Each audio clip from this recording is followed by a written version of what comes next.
নমস্কার, আমার চ্যানেলে সকল বন্ধুকে স্বাগত।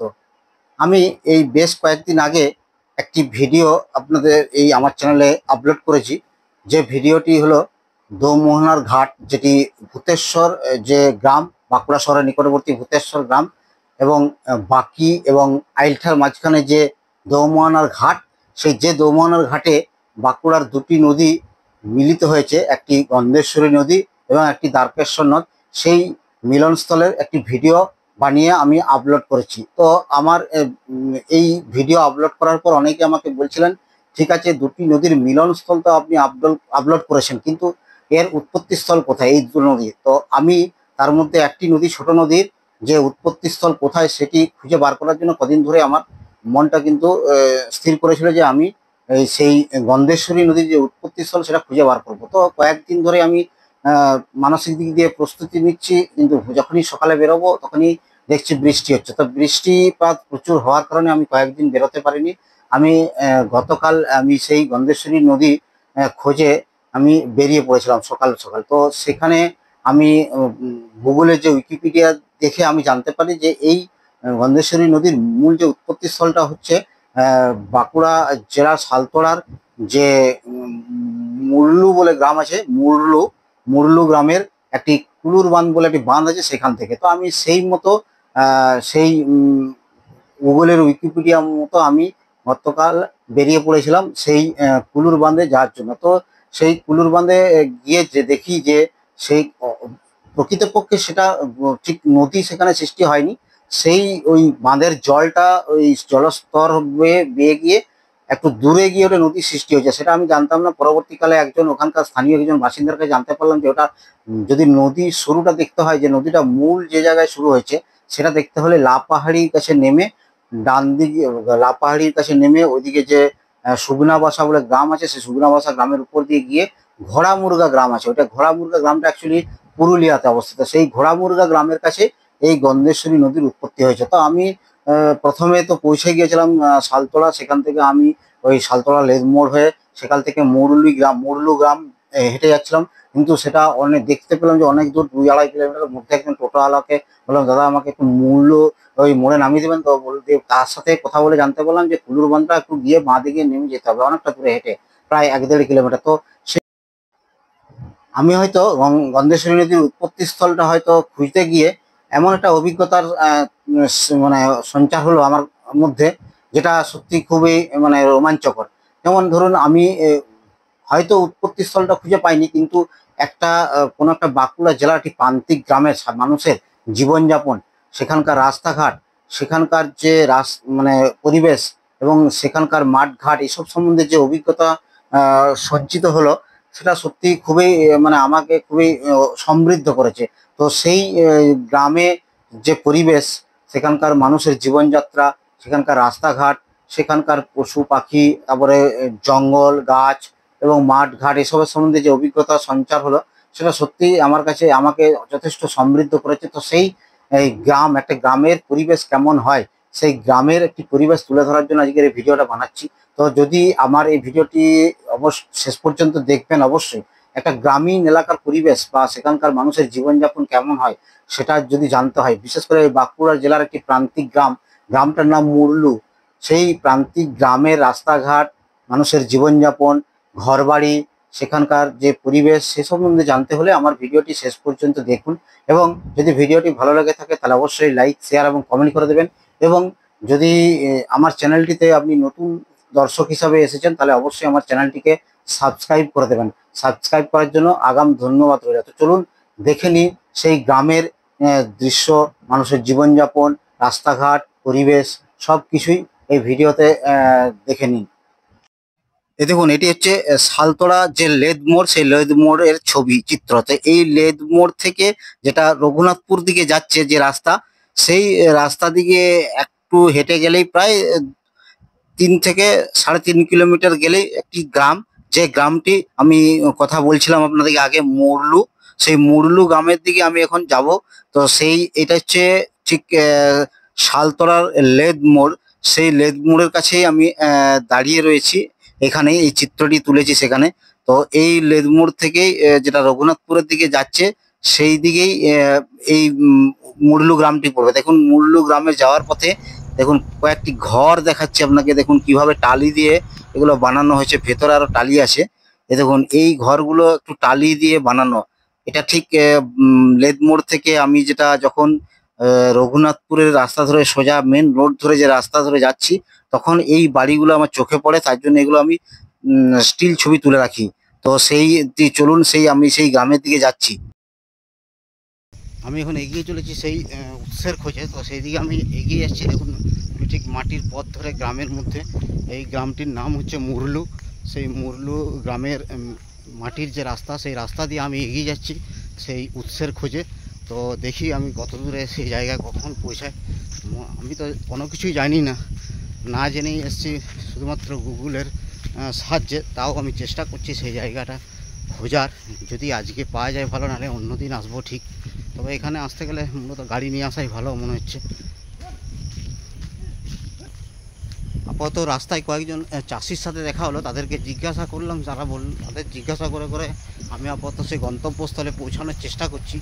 দেখি আমি ঠিক জায়গায় পৌঁছাই কিনা। যদিও আমি কিছুই জানি না, তবু আমি হঠাৎ করে বেরিয়ে পড়েছি সকালবেলায় এই জায়গায় যাওয়ার জন্য, উৎসের সন্ধানে। যে দেখুন মাটির রাস্তা দিয়ে আমি যাচ্ছি সেই উৎসের খোঁজে। তো দেখি কত দূরে সেই জায়গাটায় আমি পৌঁছাই। আমি তো যাচ্ছি অনেকক্ষণ ধরে, বুঝতেই পারছি না কোন জায়গাটা। তাও আমি নিজের খোঁজেও আছি, আর আপনাদেরকেও সেই জায়গাটা দেখানোর জন্য আমি চেষ্টা করছি।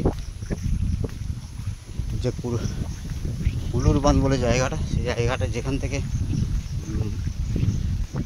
মূল যে স্রোত শুরু হয়েছে, সেই জায়গাটা দেখাবো। তো সেই জায়গাটার খোঁজে আমি এখন যাচ্ছি। রাস্তায় যেতে যেতে যখন এই রাস্তার পাশে এই জমিতে এই দৃশ্য দেখলাম, তখন সেটি ক্যামেরাবন্দি না করে থাকতে পারলাম না। কারণ বর্তমানে এই ছবি মানে বেমানান। মানে এখনকার দিনে সাধারণত এই বিশ্বায়নের যুগে যন্ত্র দিয়ে চাষাবাদ হয়, কিন্তু এখানকার বাঁকুড়ার জেলার একটি প্রান্তিক গ্রামের চাষি দেখুন কিভাবে লাঙল বইছেন গরু দিয়ে। তো সেই দৃশ্যটি দেখে আমি এটি ক্যামেরাবন্দি না করে থাকতে পারলাম না। আমাদের আমাদের আমলে, পুরাতন আমলে আমাদের বাবা বা আমরা সাধারণত চাষি বাড়ি ছেলে, সেই আমার বাবারা কিভাবে চাষ করতো সেটা আমরা দেখেছি। ঠিক এইভাবেই আগেকার দিনে চাষাবাদ হতো। বর্তমানে হয়তো বিশ্বায়নের যুগে অনেক যন্ত্র বেরিয়েছে এই লাঙল টানার জন্য বা ধান ঝাড়ার জন্য, এইসব বিভিন্ন রকমের মেশিন বেরোলো। এটি যেহেতু বাঁকুড়া জেলার একটি প্রান্তিক গ্রাম, সেখানে সেই প্রান্তিক গ্রামে দেখুন এখনো পর্যন্ত সেই আগেকার পদ্ধতি অবলম্বন করে তারা চাষাবাদ করছেন। এই দৃশ্যটি দেখার পর সত্যি মন খুব ভালো হয়ে গেল। আমি দেখে ক্যামেরা বন্দি না করে থাকতে পারলাম না। কারণ আমি যখন গ্রামে যেতাম, আমি এইভাবে আমার কাকু যখন চাষ করতো, তখন আমি এই ময়ে চেপেছি এইভাবে। তো দেখুন এরপর চলুন সেই রাস্তা দিয়ে, এই ভিডিওটি করার পর রাস্তা দিয়ে আরো এগিয়ে চলছি সামনের দিকে, সেই কুলুর বাঁধ জায়গাটি যাওয়ার জন্য, যেখান থেকে গন্ধেশ্বরী নদীর মূল স্রোত শুরু হয়েছে। রাস্তায় যেতে যেতে আরেকটি জমিতে দেখলাম তারা চাষিরা তা চাষে ব্যস্ত আছে। সেই সেই চাষ করার যে পদ্ধতি, সেটা আমি ভিডিও করতে বাধ্য হলাম। দেখুন এখনো পর্যন্ত আমাদের সেই পুরাতন যে পদ্ধতিতে যে আমাদের চাষাবাদ হতো আমাদের গ্রামীণ অঞ্চলে, সেই পুরাতন পদ্ধতি এই গ্রামীণ অঞ্চলের একটি জমিতে আমরা দেখতে পেলাম। এটা দেখে খুব ভালো লাগলো। কারণ বর্তমানে বিশ্বায়নের যুগে দেখবেন বিভিন্ন রকম যন্ত্রপাতি দিয়ে এখন চাষাবাদ হচ্ছে, কিন্তু এটা দেখে সত্যি একটি দৃশ্যটা দেখে ভালো লাগলো। এরপর দেখুন আমি এগিয়ে চলেছি সেই কুলুর বাঁধের দিকে। যেতে যেতে এটি চোখে পড়লো একটি পাথর দিয়ে বানানো বাড়ি। এ দেখুন পাথর ধাপে ধাপে পাথর দিয়ে সাজিয়ে তারপর বাড়িটি টালি দিয়ে বানানো হয়েছে, টালির চালা করা হয়েছে। এ দেখুন রাস্তার পাশে ঝোপ। এই গ্রামীণ এলাকার পরিবেশ কেমন হয় এই ভিডিওটি দেখলে আমি বুঝতে পারবেন। এই দেখুন এগুলো সাধারণত মাটির বাড়ি, কিন্তু দেয়ালে সুন্দর চিত্র আঁকা রয়েছে এই এই গ্রামে। সাধারণত এই গ্রামগুলো সাধারণত যারা এখানে সাঁওতাল পরিবার বসবাস করে, তাদের এইসব গ্রামের এইসব বাড়ি হয়।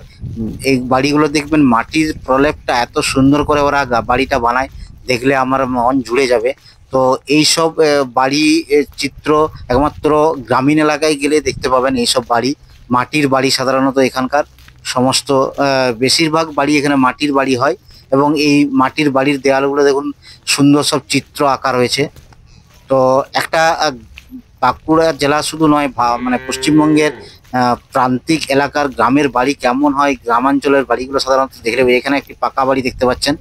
তো এরপর চলুন আমরা এগিয়ে চলেছি সেই কুলুরবান্ধ এলাকার দিকে, যেখানে স্রোতটা শুরু হয়েছে গন্ধেশ্বরী নদীর। তো এই ভিডিওটি যদি দেখেন তাহলে অবশ্যই আপনি হেডফোন নিয়ে শুনবেন, এখানে পাখির গুনগুন গাওয়াই শুনতে পাবেন এখানে। আমি চলে এসেছি সেই মুরলুর সেই কুলুর বাঁধ এলাকায়, সেই কুলুর বাঁধের পাড়ে দাঁড়িয়ে রয়েছে। দেখুন এই কিছু কুলুর বাঁধ, এইখানে জল সমস্ত এই শালতোড়া এলাকার যে উঁচু এলাকার জল এই বাঁধে এসে জমা হয় এবং সেখান থেকে এই জলটা নিচু এলাকায় দিয়ে বয়ে যায়। দেখিয়ে দিচ্ছে একটু পরে, ঠিক জলটা দেখুন, এই দেখুন জলটা এই নিচু এলাকা দিকে বয়ে যাচ্ছে। দেখুন এই দেখুন, দেখাচ্ছে একটু পরে আপনাকে। তো এই কুলুর বাঁধ দেখুন, এখানকার শালতোড়া এলাকার এদিকের যে মেন রঘুনাথপুরের যে যাওয়ার যে রাস্তার এই পাশের যে যত উঁচু এলাকার যত জল এই কুলুর বাঁধ এলাকায় জমা হয় এবং এখান থেকে এই জলটা নিচু এলাকার দিকে বয়ে গিয়ে আরও বিভিন্ন জলস্রোত আছে, যে জলস্রোত একটা জায়গায় মিলিত হয়ে গন্ধেশ্বরী নদী রূপে বয়ে গেছে বাঁকুড়া শহরের দিকে, ছাদনা চামকরা এইসব গ্রামের পাশ দিয়ে বয়ে গেছে। তো সেই কুলুর বাঁধ এলাকায় আমি কুলুর বাঁধের পাড়ে দাঁড়িয়ে রয়েছি।